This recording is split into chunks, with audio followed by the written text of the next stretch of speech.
Millionaire CEO sees twins selling their toy car to save their mother, not knowing that their lives would change. Before we dive into the story, drop a comment below and tell us where you're watching from. Enjoy the story.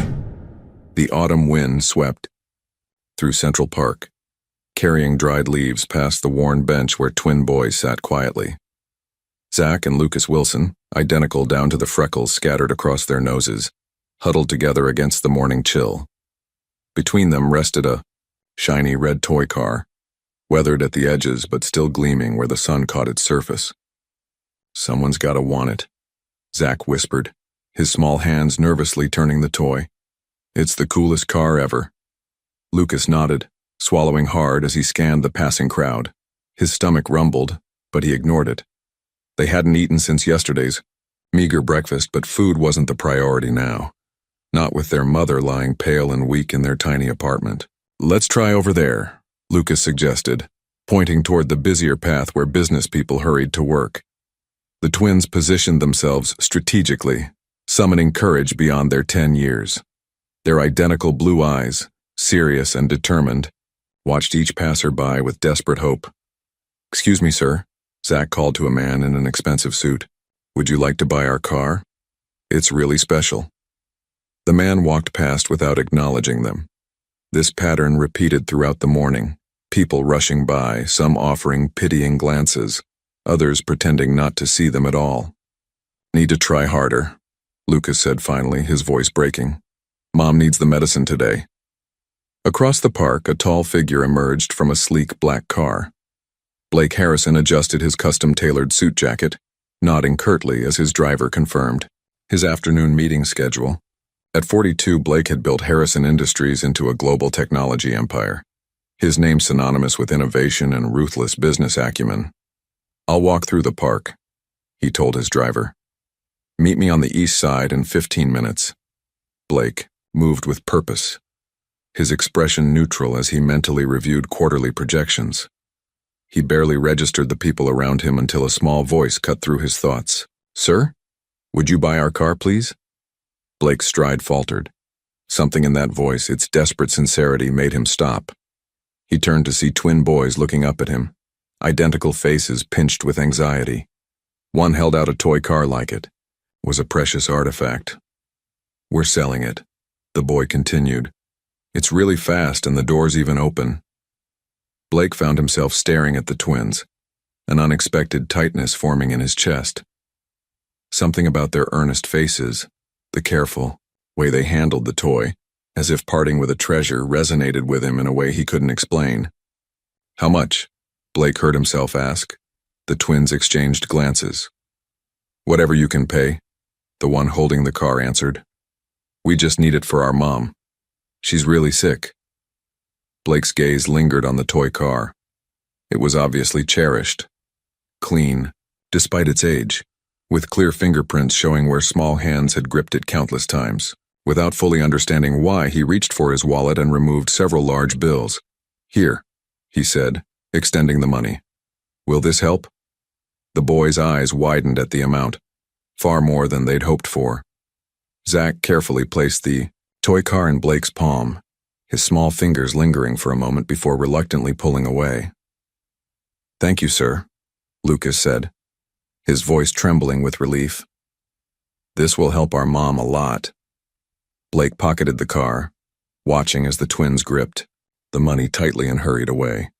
He should have continued his walk, returned to the day's agenda and forgotten this brief interaction.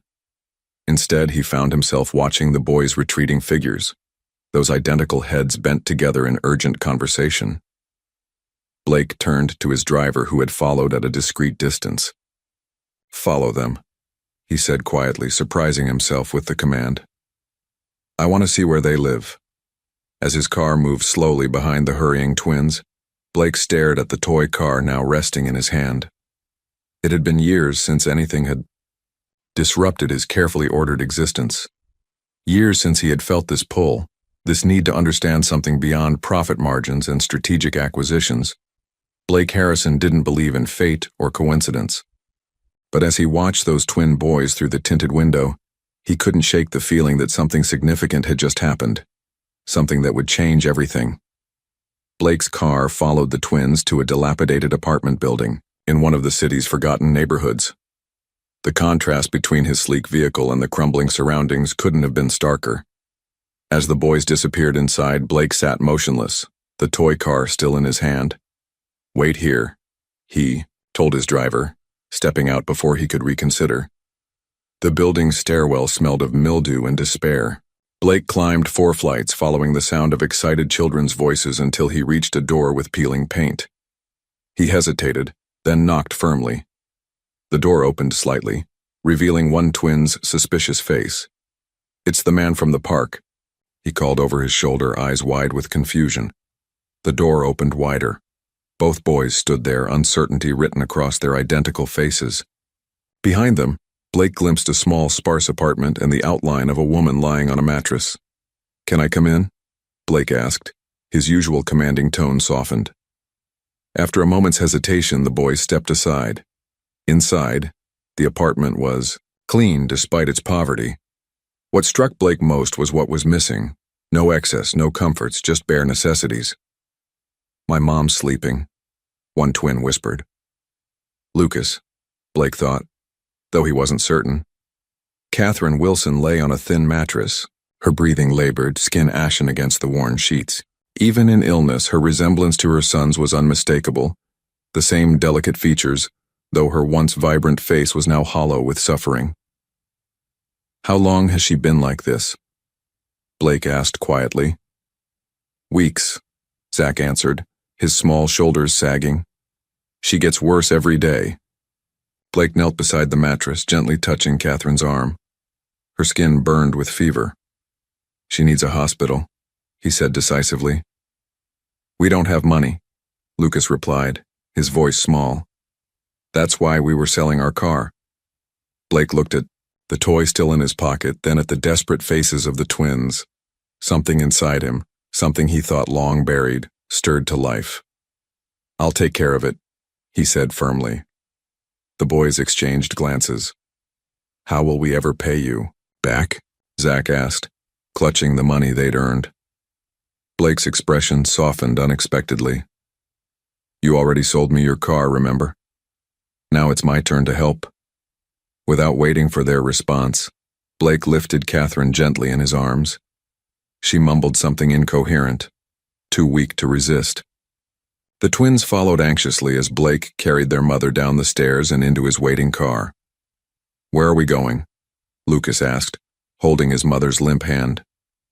"To people who can help her," Blake answered, already dialing his phone. As the car pulled away, Blake found himself wondering what had possessed him to get involved. For years he'd built walls around himself, focused solely on his empire, avoiding anything that might reawaken the pain he'd buried so deeply. Yet something about these twins and their desperate situation had breached those defenses. Looking at their worried faces in the back seat, Blake understood with startling clarity that his carefully isolated life had just become irrevocably entangled with theirs. The emergency room doors slid open as Blake carried Catherine inside, the twins trailing anxiously behind. His commanding presence cut through the usual waiting procedures, and within minutes, doctors were examining Catherine while nurses guided the concerned boys to nearby chairs. "Severe dehydration, probable kidney failure," a doctor murmured, checking Catherine's vitals. "How long has she been like this?" "They say weeks," Blake replied, watching as the medical team worked with efficient urgency. "Will she recover?" The doctor's expression remained professionally neutral. "She needs immediate treatment. Are you family?" Blake hesitated only briefly. "Yes," he answered firmly, surprising himself with the conviction in his voice. Tests confirmed.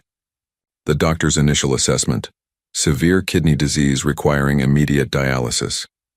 Blake authorized all necessary treatments without hesitation, signing forms and providing his insurance information as if he'd been caring for Catherine his entire life. Hours later, Blake found himself sitting between the exhausted twins in a quiet hospital corridor. The boys leaned against him, fighting sleep but losing the battle. Neither had left their mother's side until the doctors had insisted they step out during a procedure. Is Mom going to die? Lucas whispered, his small voice cracking. Blake looked down at the boy, seeing fear in those blue eyes that seemed far too wise for their years. No, he said with certainty. She's getting the best care possible now. But what happens after? Zach asked, equally concerned. We can't stay at the hospital forever. The question hung in the air. Blake had been so focused on getting Catherine treatment that he hadn't considered what would come next. The thought of sending these children back to that barren apartment while their mother recovered was unthinkable. You'll come stay with me, Blake heard himself say, the words forming before he'd fully considered them. Just until your mother is better. The twins exchanged doubtful glances. Your house must be really big, Lucas said after a moment, trying to imagine it. It is, Blake confirmed, feeling strangely self-conscious about his wealth for the first time in years. Plenty of room for both of you. When Catherine was finally stabilized and sleeping, a nurse approached with paperwork and questions about childcare arrangements. Blake smoothly took charge, explaining that the boys would be staying with him. His confident tone left no room for argument or suspicion. As they prepared to leave, Blake watched the twins say goodbye to their unconscious mother, each placing a gentle kiss on her forehead with a tenderness that tightened his chest. These children, who had every reason to be broken by circumstance, showed a resilience and love that stirred something long dormant within him. The drive to Blake's estate was silent, the twins pressed together in the back seat, occasionally whispering to each other as the city landscape gave way to manicured suburbs and eventually the private road leading to Blake's mansion. When the car stopped before the imposing structure, the boys' exhaustion momentarily lifted, replaced by awe at the sheer size of the house illuminated by subtle landscape lighting. You live here alone? Zach asked as they stepped out of the car. Blake nodded, suddenly seeing his home through their eyes, grand, impressive, and utterly empty of what truly mattered. Not tonight, he said quietly, leading them toward the massive front doors. Tonight, you're here too. Morning light streamed through tall windows as Zach and Lucas cautiously explored their temporary home. The mansion's grandeur overwhelmed them. Crystal chandeliers hanging from vaulted ceilings, artwork worth more than their entire life's possessions, and corridors leading to seemingly endless rooms. Do you think he has a pool? Lucas whispered, excitedly. Probably 3, Zach replied, running his hand along a marble banister. The boys had slept in a guest suite larger than their apartment, in beds so soft they'd felt like they were floating. Despite their concern for their mother, childish wonder temporarily overtook worry as they discovered each new corner of Blake's estate. Blake watched them from his study doorway, coffee in hand. He'd made several calls already, arranging for Catherine's continued treatment, postponing meetings, and instructing his housekeeper to purchase necessities for the twins. He couldn't explain his actions even to himself. The hospital called, Blake announced as the boys rounded a corner. Your mother is stable. She's responding well to treatment. Both faces lit up with identical expressions of relief. Can we see her today? Lucas asked hopefully. This afternoon, Blake promised. Have you eaten? The twins shook their heads. Blake led them to the kitchen, where his housekeeper, Mrs. Winters, had prepared breakfast. The woman raised an eyebrow at the unlikely houseguests, but said nothing, as she served plates piled with food. Eat, Blake instructed, checking his phone as messages accumulated. The boys needed no encouragement, devouring the meal with barely concealed desperation. Later, as Blake answered emails, he heard a commotion outside his study. You can't go in there, Mrs. Winters was saying firmly. Blake opened the door to find Zach attempting to peer around the housekeeper into a room at the end of the hall, a room Blake kept permanently locked. That door is always closed, Mrs. Winters explained apologetically. I tried to tell them. It's fine. Blake interrupted, his voice tight. To the twins, he added, that room is private, the rest of the house is yours to explore, but that room remains closed. Understood? Both boys nodded, chastened by his sudden coldness. That afternoon, Blake's driver took them to the hospital. Catherine was awake, though weak, her face brightening at the sight of her sons. My boys, she whispered, as they carefully hugged her. "I was so worried." "Mr. Harrison is letting us stay at his house, Mom," Lucas explained excitedly. "It's huge." Catherine's eyes found Blake, standing uncomfortably at the doorway. "I don't know how to thank you," she said softly. "There's no need," Blake replied, stiffly. The doctor arrived with updates explaining Catherine's condition in simplified terms for the twins. "Your mom's kidneys weren't working properly. We're helping them filter her blood while they heal." "Will she get better?" Zach asked, clutching his mother's hand. "With continued treatment, yes," the doctor confirmed. "But it will take time." On the drive back, the twins were quiet, processing their mother's condition. "Why are you helping us?" Lucas finally asked, breaking the silence. Blake stared out the window, watching the city pass. Why indeed? He'd spent years building walls around himself, focusing solely on his empire. Why risk pain by letting these strangers in? Sometimes people just need help, he answered eventually, avoiding the deeper truth. That night, after the twins were asleep, Blake stood before the locked door, key in hand.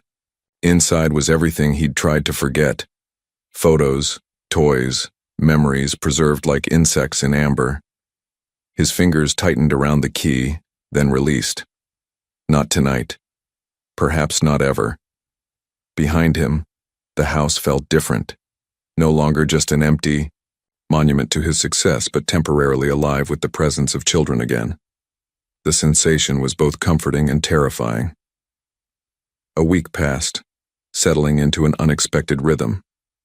Each morning, Blake found himself waking earlier than usual, listening for the sounds of life in his formerly silent home.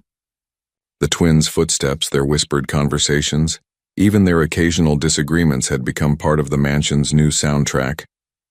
Blake's staff adapted with professional efficiency, though not without curiosity. Mrs. Winters stocked the kitchen with child-friendly foods, while the groundskeeper found himself answering endless questions about the gardens from two identical shadows that followed him around. "Mr. Harrison," Zach approached Blake as he worked in his home office. "Can we visit Mom today?" Blake checked his watch. "We'll go after lunch. How's the room working out for you both?" "It's awesome," Zach replied, his eyes brightening. "Lucas found a chess set in the closet. Do you play?" Blake's fingers stilled on his keyboard. "I used to. Could you teach us sometime?" The boy's hopeful expression made declining impossible. "Perhaps," Blake answered, returning to his work. Zach lingered a moment before retreating, leaving Blake alone with an unexpected surge of emotion. At the hospital, Catherine's improvement was evident. Color had returned to her cheeks, and she sat up, embracing her sons as they bounded into the room. "The doctors say I'm responding well to treatment," she told Blake as the twins explored the small hospital room. "I don't know how I'll ever repay—" "Don't," Blake interrupted. "Focus on recovery." Later, as the twins chatted animatedly with a nurse, Catherine studied Blake more carefully. "You don't have children of your own?" she asked quietly. Blake's posture stiffened. "No," he answered. Then after a pause, "Not anymore." Catherine's eyes widened slightly at the implication, but before she could respond, Lucas called for her attention, breaking the moment. That evening, dinner at the mansion was interrupted by a crash from the living room. Blake and Mrs. Winters rushed in to find Zach standing horrified before the shattered remains of an antique vase. "I'm sorry," the boy stammered, eyes wide with fear. "I was just looking. I didn't mean to." Blake surveyed the damage. The vase, a rare piece he'd acquired at auction years ago, lay in irreparable pieces. "Are you hurt?" he asked calmly. Zach shook his head, clearly expecting punishment. "Good," Blake said. "Mrs. Winters, please clean this up." To Zach's astonishment, Blake simply turned and walked back toward the dining room. "Aren't you mad?" Zach asked, following cautiously. Blake paused. "It's just a thing," he said. "Things can be replaced." Later that night, unable to sleep, Blake wandered the darkened house. Passing the twins' room, he heard soft sobbing. He hesitated, then quietly opened the door. Lucas sat awake in bed, tears streaming down his face. Zach slept soundly in the adjacent bed. "What's wrong?" Blake asked. keeping his voice low. "I miss Mom," Lucas whispered. "What if she doesn't get better?" Blake sat carefully on the edge of the bed. "The doctors are very good. She's already improving." Lucas looked up, his tear-stained face vulnerable in the dim light. "Our dad died when we were 5. Mom said sometimes people just don't come back." The simple statement hit Blake with unexpected force. Without thinking, he reached out, awkwardly patting the boy's shoulder. "Your mother is coming back," he promised. "Try to sleep now." As he closed the door behind him, Blake felt something shift inside, a crack in the careful fortress he'd built around his heart, letting in both pain and something else he wasn't ready to name. 2 weeks into their stay, the mansion had transformed. Schoolbooks now littered the dining table as Blake had arranged for temporary homeschooling. Children's jackets hung beside expensive coats in the foyer. The pristine silence had given way to lively chatter and occasional laughter. Today brought news they'd all been waiting for. Catherine was being released for outpatient treatment. Blake's driver brought her directly from the hospital, the twins bouncing impatiently by the front door until they spotted the car approaching. "Mom!" they shouted in unison, rushing down the steps as Catherine emerged, still thin but standing straight. Color returned to her face. Blake watched from the doorway as the family embraced, feeling strangely like an outsider witnessing something precious. Catherine looked up, catching his eye, and smiled with genuine warmth. Something in his chest tightened unexpectedly. "Welcome," he said simply as they approached. "This is overwhelming," Catherine admitted, taking in the mansion's grandeur. "We can't possibly impose—" "You're not imposing," Blake interrupted. "The doctor said you need rest and continued treatment. This is the most practical arrangement." Mrs. Winters appeared, offering to show Catherine to her room. The twins immediately volunteered as tour guides, eager to show their mother everything they'd discovered. That evening, for the first time, all 4 ate dinner together. The twins dominated the conversation, updating Catherine on their temporary life, the gardens they'd explored, the chess lessons Blake had reluctantly begun giving them, the planets Blake's telescope could see. "You've been teaching them chess?" Catherine asked Blake during a rare pause. Blake nodded, uncomfortable with her scrutiny. They asked. "He's really good, Mom," Lucas added. "He says we're learning fast because we have good spatial." He looked at Blake for help. "Spatial reasoning," Blake supplied. Catherine smiled. "They've always been quick learners." Her expression turned serious. "But we need to discuss what happens next. The doctor says I'll need ongoing treatment for months, and I need to find work that can accommodate." "One step at a time," Blake interrupted. "Your treatment schedule is arranged, everything else can wait." Later, after the twins were asleep, Blake found Catherine in the library, examining family photos displayed on a shelf. Carefully curated images of Blake's parents and business, achievements with conspicuous gaps.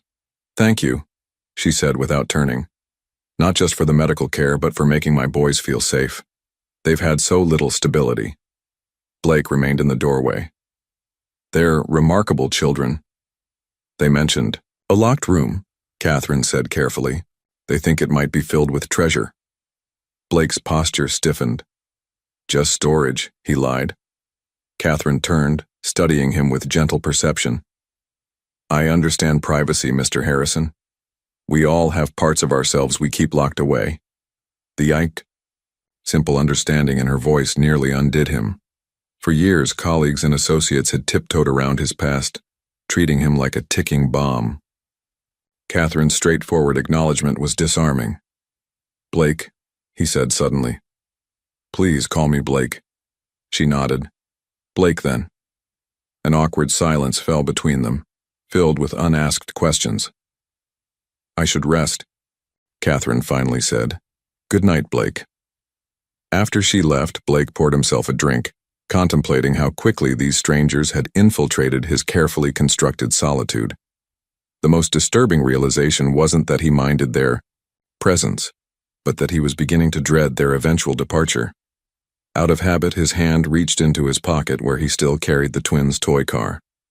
He examined it under the lamp's glow, running his thumb over its worn edges. wondering how something so small could have triggered such significant disruption to his life.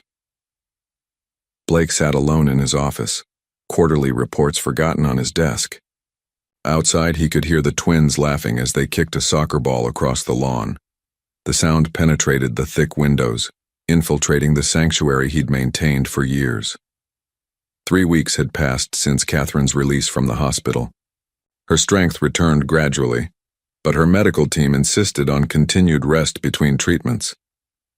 The temporary arrangement showed no signs of ending soon, a fact that left Blake increasingly conflicted. His phone buzzed with a message from his executive assistant. "Board meeting tomorrow, 9 a.m. Confirm attendance?" Blake stared at the screen. He'd been working remotely, making occasional appearances at the office when necessary. His absence had sparked rumors, which his team managed efficiently. Yet the truth, that he, Blake Harrison, ruthless business titan, was playing host to a struggling single mother and her twins, would be incomprehensible to his colleagues. "Confirmed," he typed, then set the phone aside. The office door opened, slowly, and Lucas peered in. "Mr. Blake? Mom said to tell you dinner's ready." Catherine had insisted on cooking whenever she felt strong enough. To earn her keep, she'd explained, despite Blake's protests. Her simple, home-cooked meals had become strangely meaningful, bringing them together around the dining table each evening. "I'll be right there," Blake replied. Lucas hesitated. "Can I ask you something?" Blake nodded, gesturing for the boy to enter. "Why do you always keep that toy car in your pocket? The one we sold you?" Blake's hand instinctively touched his jacket, pocket where the small car indeed rested. He hadn't realized the boy had noticed. "I'm not sure," he answered honestly. Lucas approached, stopping respectfully before the desk. "It was our dad's. He gave it to us before he died." Blake felt a stab of guilt. "I didn't know. You should have it back." Lucas shook his head. "We sold it fair. Mom says a deal is a deal." He studied Blake curiously. "Did you have kids? Is that why you have that locked room?" The directness of the question knocked the air from Blake's lungs. In the corporate world, no one dared mention his past. So bluntly, "I did," he admitted, the words feeling foreign on his tongue. "A son." What happened to him? Blake should have shut down the conversation, changed the subject, maintained the walls he'd built. Instead, he heard himself answer, "There was an accident, a car accident. He and my wife were killed."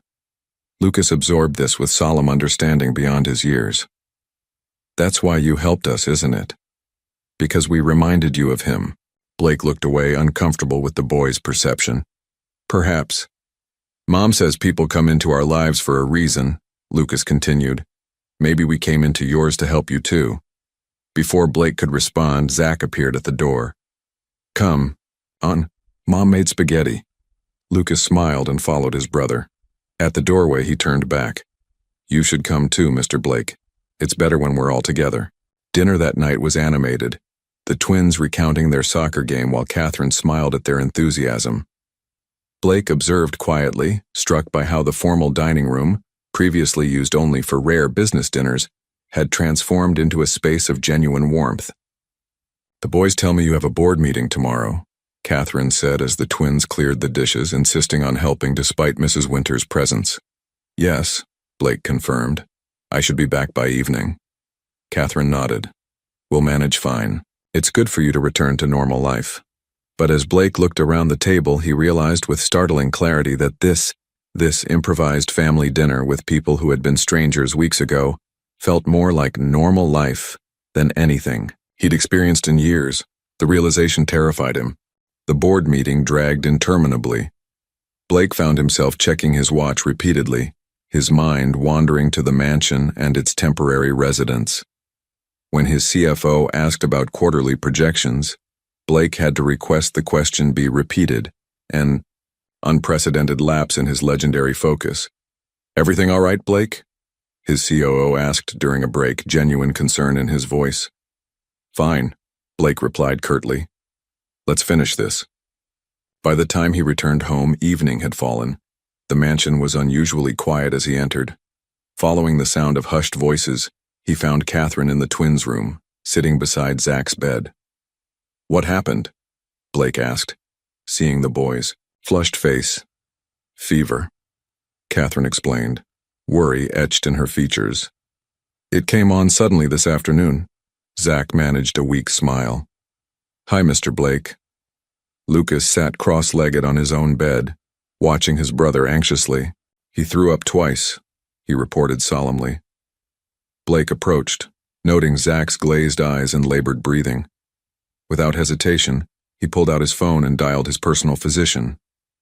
"He'll be here in 20 minutes, Blake announced after a brief conversation. Catherine looked up, startled. "A house call? That's not necessary." "It is," Blake interrupted. "We don't know if this is related to your condition or something contagious. Better to be cautious." The doctor confirmed it was just a common virus, prescribing rest and fluids. Yet even after this reassurance, Blake found himself returning to check on Zach throughout the night, an inexplicable anxiety gripping him each time he walked away. During Selma's one such visit, he found Catherine asleep in the chair beside Zach's bed, her hand still resting on her son's forehead. In sleep, the strain of recent months showed plainly on her face. Blake quietly draped a blanket over her shoulders, then stood watching both mother and child, an unfamiliar ache spreading through his chest. The next morning, Zach's fever had broken. Blake canceled his meetings again, working from home while periodically checking on the boy's recovery. By afternoon, Zach was sitting up sipping ginger ale while Lucas entertained him with exaggerated stories. "You didn't have to stay home," Catherine said, finding Blake in his study later. "We could have managed." Blake looked up from his laptop. "I wanted to be sure he was recovering." Catherine studied him with that perceptive gaze that always made him feel transparent. "You care about them." It wasn't a question. Blake closed his laptop, struggling with how to respond. "The boys have started calling you Mr. Blake instead of Mr. Harrison," she continued. "They've become attached to you." "And that concerns you," Blake surmised. Catherine sighed, sitting in the chair opposite his desk. "We can't stay here forever, Blake. Eventually I'll be well enough to work again, to provide for my sons properly. And then..."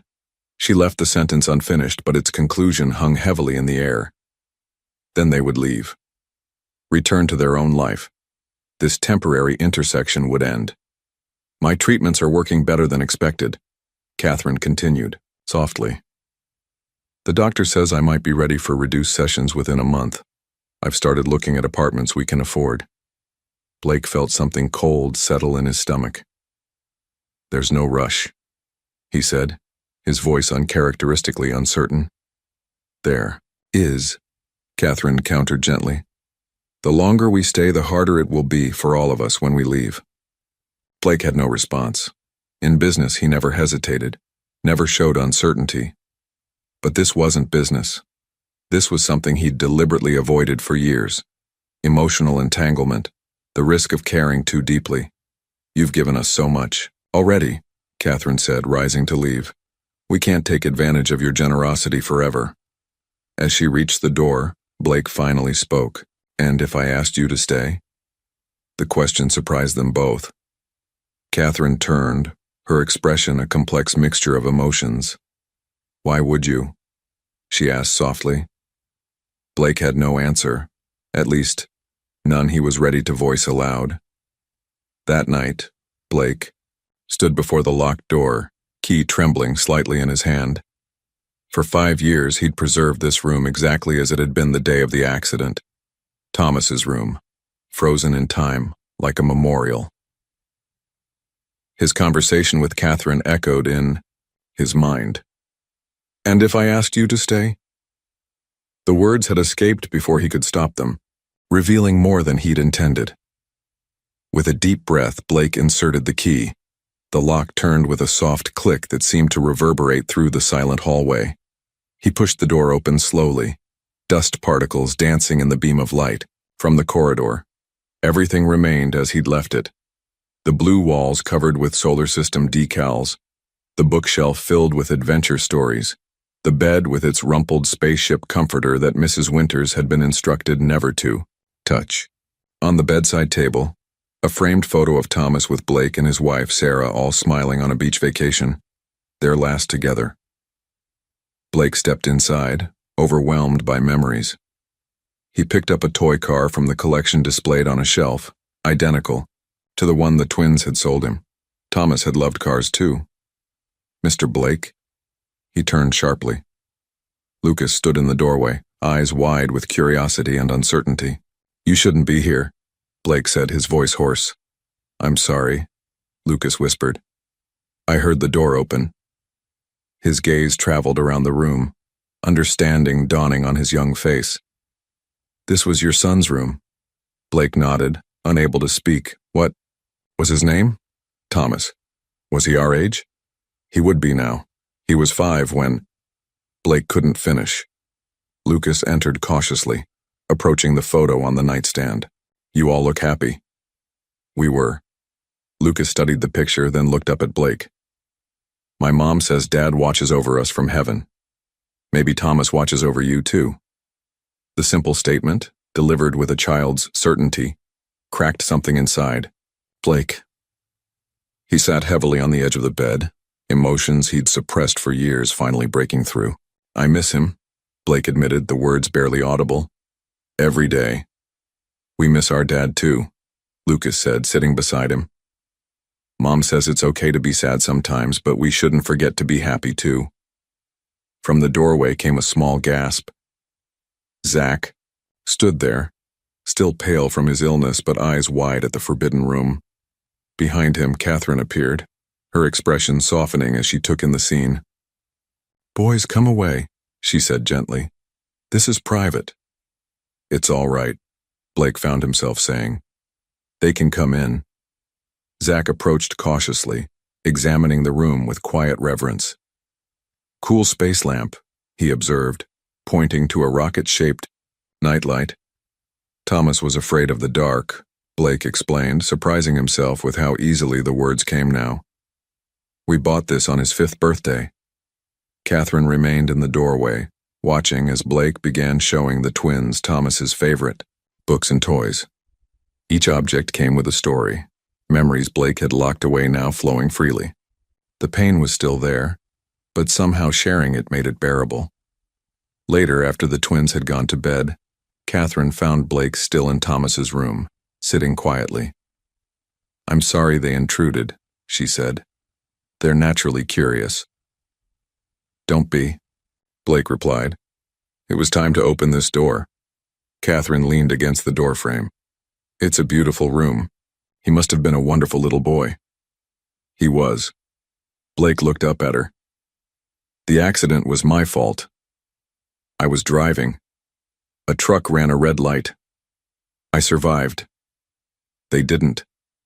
Catherine crossed the room and sat beside him. "That's why you've isolated yourself all these years. You're punishing yourself." The simple truth of her assessment left him speechless. "Survivor's guilt is a terrible burden," she continued softly. "But living half a life doesn't honor their memory." Blake looked into her compassionate eyes and felt, for the first time in years, like someone truly saw him. Not the successful CEO, but the broken man beneath the perfect facade. "I don't know how to stop," he confessed. Catherine placed her hand over his. "Maybe you've already started." Spring arrived, bringing transformation to both the estate grounds and its inhabitants. The gardens Blake had maintained, but rarely enjoyed, now became a sanctuary where the twins explored daily. Catherine's health improved steadily, her face regaining its natural glow, her strength returning with each passing week. Most remarkably transformed, however, was Blake himself. The change happened gradually, so subtly that an outsider might not notice. But Catherine observed how his rigid posture softened when the boys entered a room, how genuine smiles occasionally replaced his customary stern expression. One sunny Saturday, Blake surprised everyone by canceling his usual weekend work session and suggesting they all visit the city's Natural History Museum. "Really?" Zach exclaimed, nearly dropping his cereal spoon. "The dinosaur exhibit just opened," Blake said casually, as if family outings were commonplace for him. Unless you'd prefer something else. Dinosaurs are perfect, Lucas confirmed enthusiastically. Catherine watched this exchange with quiet amazement. Are you sure, Blake? You usually work Saturdays. Work can wait, he replied, their eyes meeting briefly in shared understanding of how significant this statement was for a man who had built his life around his company. The museum trip marked a turning point. For the first time, they ventured out together beyond medical appointments, a visible unit that drew curious glances from museum staff who recognized the famous CEO, accompanied by a woman and identical boys. Blake, normally hyper-aware of public perception, seemed indifferent to the attention. Look, Mr. Blake, Zach called, pointing excitedly at a massive T-Rex skeleton. This one's even bigger than the model in your library. Blake found himself caught up in their enthusiasm, answering endless questions about prehistoric creatures with information gleaned from books he'd read to Thomas years ago. When Lucas took his hand to drag him toward the next exhibit, Blake didn't pull away, an instinctive acceptance of physical connection that would have been unthinkable months earlier. Watching from a bench while the three examined a fossil display, Catherine felt a complicated mixture of emotions. Blake had changed from intimidating benefactor to something else entirely, a man who genuinely cared for her sons, who had opened himself to connection despite his painful past. The most troubling realization wasn't that she was grateful, but that she was growing attached in ways that went beyond gratitude. Ice cream? Blake suggested as they exited the museum, noticing a vendor across the street. The twins didn't need to be asked twice. As they raced ahead, Catherine and Blake followed at a slower pace. Thank you for today, she said. I haven't seen them this excited in a long time. I enjoyed it too, Blake admitted. More than I expected. You're good with them, Catherine observed. Patient. Not many men would be. Blake watched the twins comparing ice cream flavors at the counter. They make it easy. They're remarkable children. You've given them something invaluable, Catherine said softly. Stability, security, a male presence they can trust. Blake turned to her, his expression serious. Catherine, about what you said last week. Looking for an apartment. Blake, she interrupted gently. We can't stay in your world forever. You've already done more than anyone could expect. What if I want you to stay? The words hung between them, weighted with implications neither was ready to fully address. Before Catherine could respond, the twins returned, proudly displaying elaborate ice cream concoctions. Mr. Blake, can we go to the park next weekend? Lucas asked eagerly. Perhaps, Blake replied, glancing at Catherine. We'll see. That evening, as the twins recounted their museum adventures to Mrs. Winters, Blake found Catherine in Thomas's room. She stood by the bookshelf, examining a model airplane hanging from the ceiling. I used to imagine leaving was the right thing, she said without turning. For you, for us. A clean break before everyone gets too attached. She finally faced him. But I'm beginning to think that might no longer be possible. Blake stepped into the room, the space no longer filled with just pain and memory, but something new. Possibility. Then don't leave, he said simply. Morning. Sunlight streamed through the kitchen windows as Catherine prepared breakfast, moving with an ease that reflected her improving health. The aroma of coffee and pancakes filled the air, creating a sense of domestic tranquility that had once been unimaginable in Blake's austere home. Need help? Blake asked, entering the kitchen in casual weekend attire rather than his usual business suit. Catherine smiled. You can set the table. The boys should be down any minute. They worked together in comfortable silence, the routine now familiar after 2 months of cohabitation. When Blake's hand accidentally brushed against hers while reaching for plates, neither pulled away immediately, a subtle acknowledgement of the growing connection between them. Dr. Levine says I can reduce my treatments to once weekly, Catherine mentioned, flipping a pancake. My kidney function has stabilized beyond their expectations. Blake paused, That's wonderful news. It is, she agreed, though her tone carried a hint of uncertainty. It also means I need to think seriously about work. I can't be financially dependent forever. Before Blake could respond, thundering footsteps announced the twins' arrival. They burst into the kitchen already dressed for their Saturday baseball practice, another new addition to the household routine. "Mom! Mr. Blake!" Zach exclaimed. "Coach said I might pitch today." "And I'm playing first base," Lucas added proudly. Breakfast. Conversation centered on baseball strategy and team standings. The earlier tension momentarily set aside. Blake, who had never attended a sporting event that wasn't a corporate sponsorship opportunity, found himself genuinely invested in the twins' athletic progress. At the local field, Blake and Catherine sat together on aluminum bleachers, watching the boys warm up with their teammates. Several parents nodded respectfully toward Blake, though none approached. His reputation for privacy preceded him. "They've grown," Catherine observed. "Their clothes from February barely fit now." "Children do that," Blake replied with a small smile. "Grow when you least expect it." Catherine turned to study his profile. "Not just physically, they're happier, more confident." "That's because of you, Blake." He shook his head. "They're resilient, and they have you. But now they have you too," she said softly. "They talk about you constantly." Mr. Blake showed us how to use the telescope. Mr. Blake explained how airplanes fly. Mr. Blake promised to teach us chess openings. Blake watched as Zach took position on the pitcher's mound, his small face concentrated with determination. "I never expected this," Blake admitted. "Any of it." "Neither did I," Catherine replied. "When you appeared at our door that day, I thought you were just a wealthy man assuaging his conscience with charity. And now? Now I know better." Their eyes met, communicating more than words could express. The moment was interrupted by cheers as Zach struck out his first batter. Blake found himself on his feet, applauding more enthusiastically than he had for any business achievement.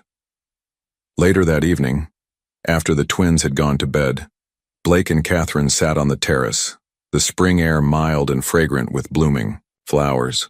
Between them rested the real estate listings Catherine had been discreetly researching. "These are all too far from your treatments," Blake observed, examining the circled apartments. "They're what I can afford," Catherine replied pragmatically. "I've applied for administrative positions that would accommodate my medical schedule." Blake set the papers aside. "There's another option." "Blake, hear me out," he interrupted, gently. "This house has 7 bedrooms, the boys are thriving in their school, your medical team is nearby." He paused, gathering courage. "Stay. Not as temporary guests, but permanently." Catherine looked away, her profile gilded by moonlight. "People would talk.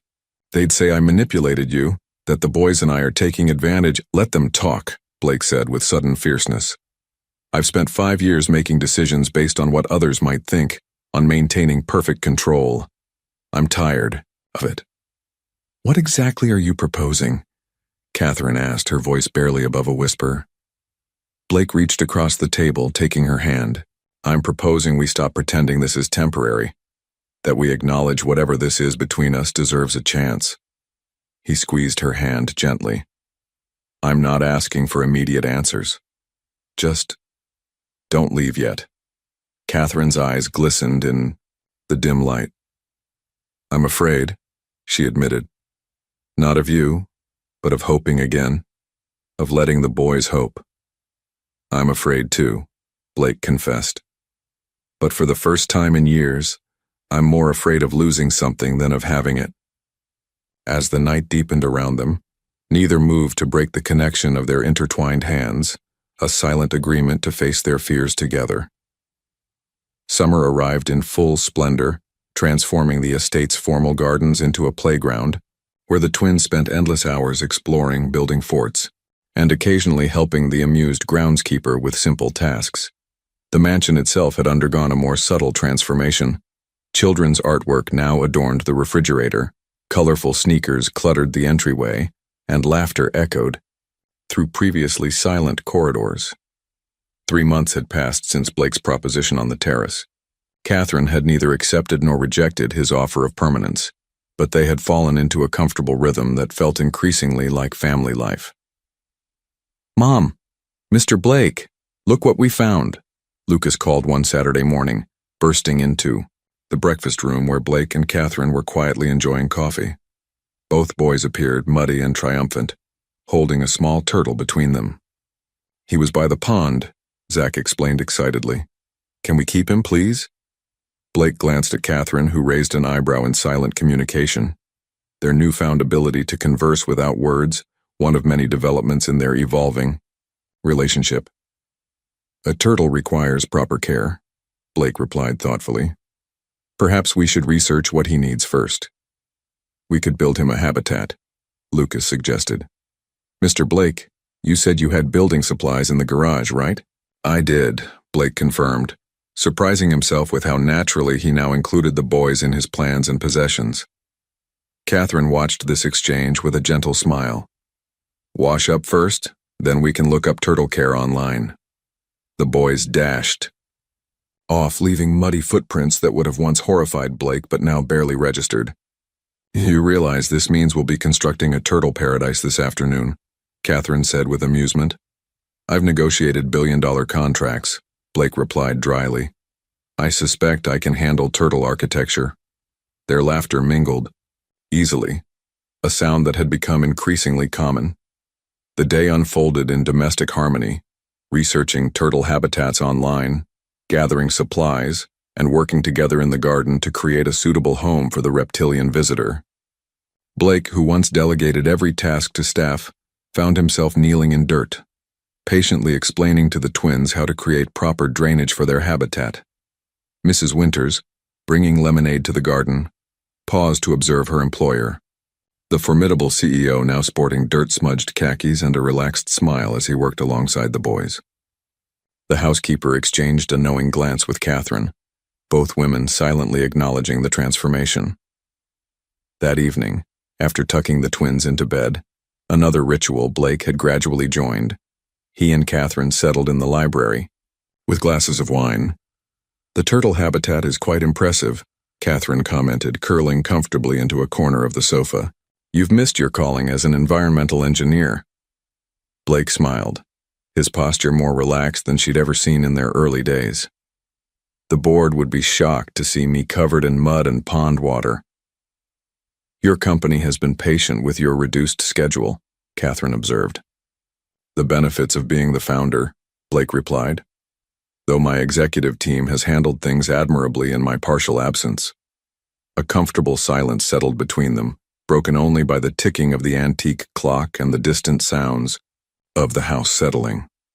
"I received a job offer today," Catherine said finally. "Administrative director at a nonprofit. The salary is modest but adequate, and they're willing to accommodate my treatment schedule." Blake set down his wine glass carefully. "Congratulations," he said, his tone measured. "When would you start?" "I haven't accepted yet," Catherine replied, watching his expression. "It would mean decisions about other matters." The unspoken question hung between them. Would accepting the job mean leaving the estate, ending this careful dance they'd been performing? "Blake," Catherine continued softly, "we've lived in this beautiful limbo for months now. The boys consider this home. They consider you." She hesitated. "Family?" Blake supplied, his voice carrying a hint of vulnerability rarely revealed. Catherine nodded. "They've grown to love you. And I—" She stopped, suddenly uncertain. Blake moved closer on the sofa, taking her hand. "And you?" Catherine met his gaze directly. "I've grown to love the man behind the fortress, the man who builds turtle habitats and cheers at Little League games, the man who opened locked doors." Blake's thumb traced circles on her palm. "I never expected to feel this way again," he admitted. "After losing Sarah and Thomas, I convinced myself it was safer to feel nothing. And now?" Catherine prompted gently. "Now I find myself terrified by how much I have to lose," Blake confessed. How essential you and the boys have become to my life. Catherine leaned forward until their foreheads touched. Then ask us to stay, she whispered.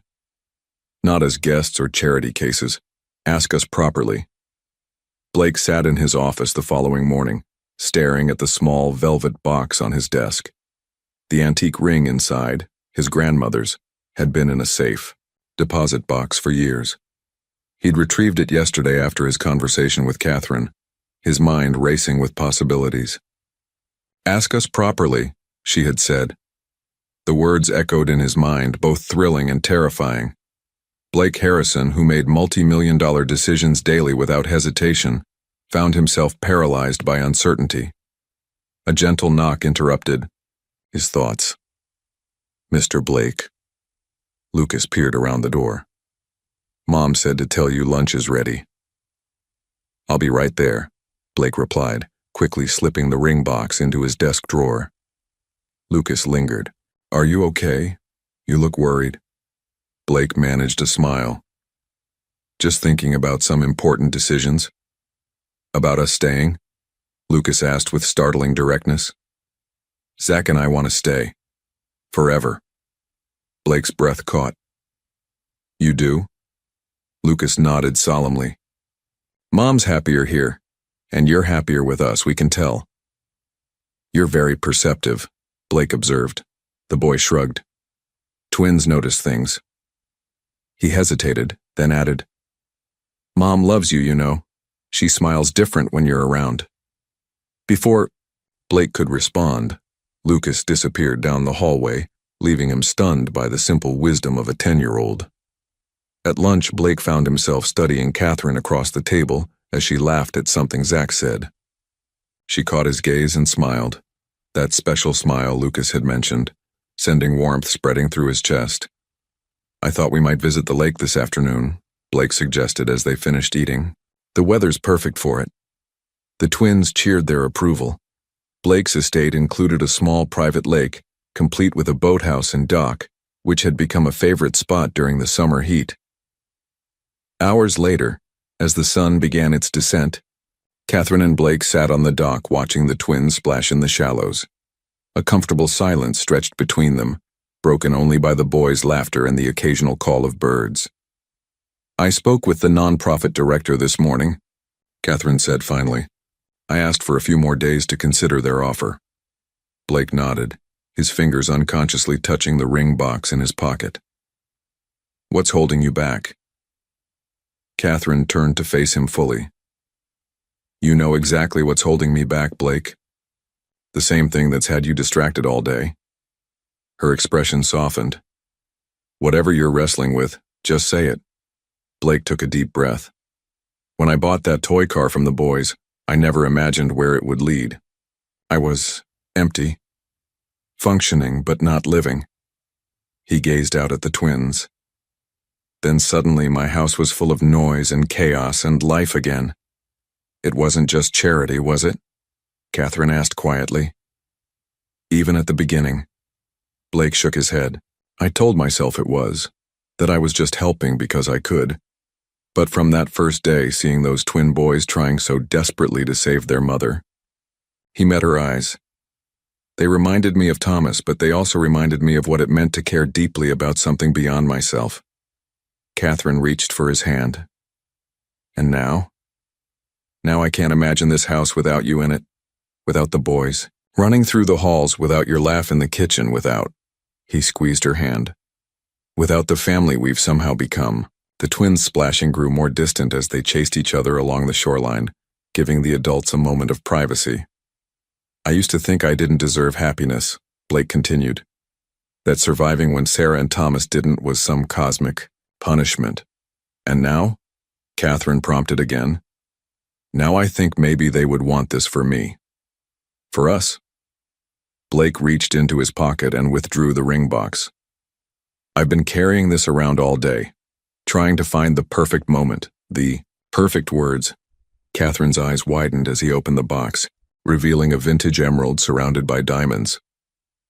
I'm not offering security or stability or financial support, Blake said, his voice steady despite his racing heart. I'm offering partnership. family. A life together that honors both our pasts, but isn't defined by them. He took her hand. Catherine Wilson, will you and your remarkable sons make this house a home permanently? Will you marry me? Catherine's eyes filled with tears. For a moment that stretched eternally, she simply looked at him, her expression unreadable. Then, slowly, she nodded. Yes, she whispered. Yes, we'll stay. Yes, I'll marry you. Blake slipped the ring onto her finger with trembling hands, then pulled her close. Their kiss was gentle at first, then deepened with the promise of shared futures and healing hearts. They broke apart at the sound of approaching footsteps. The twins ran toward them, dripping wet and curious. What's happening?